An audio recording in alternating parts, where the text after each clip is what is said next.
Salam, selamat pagi saudara-saudara dimanapun saudara berada. Salam sejahtera dalam kasih Tuhan Yesus. Berjumpa lagi dengan saya di dalam Renungan Pagi Embun Hermon. Sebelum kita mendengar firman Tuhan, mari kita menyiapkan hati kita dengan berdoa. Bapa yang baik, terima kasih atas pimpinan dan penyertaan yang Engkau berikan kepada kami sepanjang malam sampai pagi hari ini. Kami mengucap syukur untuk hari yang baru yang Engkau berikan kepada kami. Kami percaya Tuhan, hari ini adalah hari yang penuh dengan damai dan berkat daripada Tuhan. Dan kami rindu mendasari kehidupan kami dengan kebenaran firman Tuhan. Dan kami percaya firman-Mu akan menjadi rema di dalam kehidupan kami sepanjang hari ini. Terima kasih Tuhan, di dalam nama Tuhan Yesus kami berdoa. Amin. Saudara yang dikasihi Tuhan, perenungan firman Tuhan pagi hari ini dengan tema harta yang berharga dari Injil Matius pasal 6 ayat 19 sampai 21. Demikian firman Tuhan. Janganlah kamu mengumpulkan harta di bumi ngengat dan karat merusakkannya, dan pencuri membongkar serta mencurinya. Tetapi kumpulkanlah bagimu harta di surga. Di surga ngengat dan karat tidak merusakkannya, dan pencuri tidak membongkar serta mencurinya. Karena di mana hartamu berada, di situ juga hatimu berada. Amin. Saudara yang dikasihi Tuhan, ada sebuah kalimat yang mengatakan waktu adalah uang. Setiap orang bekerja dan pasti ingin mendapatkan uang. Bahkan sebagian besar dari kita sepakat bahwa jika Tuhan mengizinkan, banyak orang yang ingin memiliki banyak uang. Orang rela bekerja bahkan sampai lupa kepada hal-hal yang sangat penting di dalam hidupnya, baik saat ini atau kehidupan yang akan datang. Lantas bagaimana yang Tuhan Yesus inginkan untuk kita lakukan di dalam kehidupan kita, orang-orang yang percaya, berkaitan tentang hal mengumpulkan harta di dunia? Mari kita melihat bersama-sama Tuhan Yesus di dalam firman-Nya dari Injil Matius pasal 6 ayat 19 sampai ayat yang ke-24 memberi hikmat kepada kita. Yang pertama, harta di dunia ini bersifat sementara.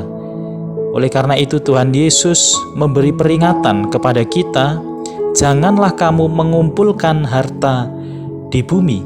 Saudaraku, Tuhan Yesus tidak melarang kita untuk bekerja dan mencari uang. Karena saya percaya ketika kita masih hidup di dalam dunia ini, maka kita pun butuh uang. Dan pasti kita akan berusaha dengan bekerja agar kita mendapatkan uang. Tetapi yang menjadi persoalan di sini, saudara, mari kita mengingat kembali bahwa kehidupan kita tidak semuanya ditentukan oleh harta duniawi atau uang yang kita miliki. Ingatlah bahwa harta duniawi, materi, uang hanya bisa kita nikmati selama kita hidup di dunia ini dan tidak bersifat kekal. Bahkan sangat rentan untuk rusak. Firman Tuhan katakan, ngengat dan karat bisa merusakkannya, dan pencuri bisa membongkar serta mencurinya dari kita. Ini yang pertama, Tuhan mengingatkan harta di dunia bersifat sementara. Yang kedua, Tuhan Yesus juga mengingatkan kepada kita, jangan sampai hati kita lebih condong kepada harta daripada kepada Tuhan. Jangan jadikan harta, uang, atau materi menjadi segala-galanya di dalam hidup kita. Jangan sampai kita mengabaikan Tuhan serta ibadah kepadanya. Jangan sampai kita lupa berdoa. Jangan sampai kita lupa membaca Alkitab. Bahkan kita tidak mau melayani, tidak ada waktu melayani Tuhan dengan alasan kita terlalu sibuk untuk bekerja dan mengumpulkan uang. Bahkan beberapa orang sampai menghalalkan segala cara untuk mendapatkan uang dan keuntungan. Saudara, mari perhatikan dari 1 Timotius pasal 6 ayat yang ke-10. Karena akar segala kejahatan ialah cinta uang, sebab oleh memburu uanglah beberapa orang telah menyimpang dari iman dan menyiksa dirinya dengan berbagai-bagai duka. Di dalam Injil Matius pasal 6 ayat yang ke-21 juga firman Tuhan katakan, karena di mana hartamu berada, di situ juga hatimu berada. Harta duniawi menjadikan mata rohani orang-orang Kristen dibutakan dan tidak dapat melihat kebenaran, tidak dapat melihat kehendak Allah bagi dirinya.